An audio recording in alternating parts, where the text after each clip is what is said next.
আজকে আমাদের ইভিনিংয়ে বাড়িতে লোক আসবে, বিরাটির বাড়িতে। তো সেই জন্য আমাদের এই রাতের প্রিপারেশন চলছে। চিকেন চাপ হবে, সাথে রুটি।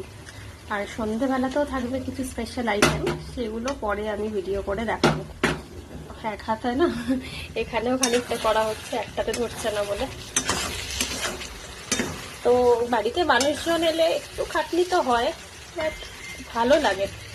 সারা বছর তো নিজেরাই থাকা হয়, কখনো কেউ এলে এটা তো বেশ এনজয় করি আমি। চিকেন চাপের রংটা দেখো কি দারুণ এসছে। আর একদম এটা ধিমে আছে হবে, এবার ঢাকা দিয়ে দেবো। এতক্ষণ বেশ ফ্রাই করেছিলাম। জল ছাড়া রান্না হবে।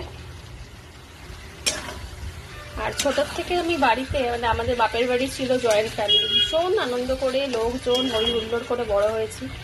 ওই জন্য কেউ আমার বাড়িতে এলে খুব ভালো লাগে। ইভেন কারোর বাড়িতে নিমন্ত্রণ করলেও আমি বেশ আনন্দে থাকি। মানে আজকে একটা কোথাও যাবো, আড্ডা হবে, খাওয়া হবে।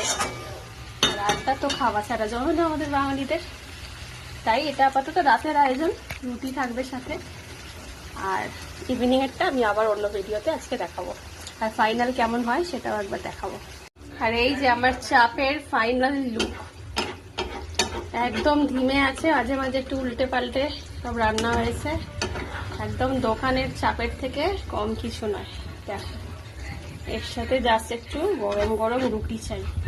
দুটো কড়াইতে, মানে দুটো জায়গায় করেছি, দুটোই কিন্তু দুর্ধর্ষ হয়েছে। আর নাড়াচাড়াটা একটু সাবধানে করতে হয়, বাকি ইজি, একটু খাটনি এই আর কি। কেমন হয়েছে সবাই কিন্তু অবশ্যই আমায় জানাবে, যারা দেখছো প্লিজ।